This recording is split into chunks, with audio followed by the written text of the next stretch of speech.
7219 East Lobo. Cindy's roof. Okay, what we have here, some loose tiles. I eventually pull that out with no problem. Those should be sealed and unmovable. At least not that easy.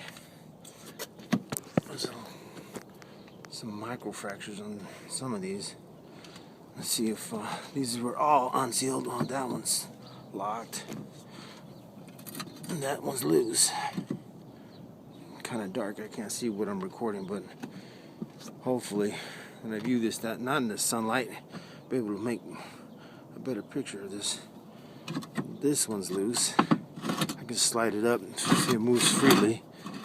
Just gravity's keeping it there. There's another loose one I can just slide back up. Down out here at the end of the hip,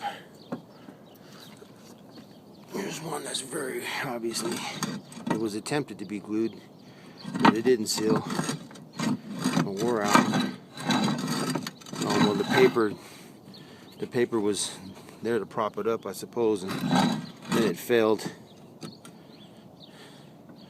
Pretty good gaping hole right there between the roof. I can practically stick my hand down there, which that shouldn't be that way.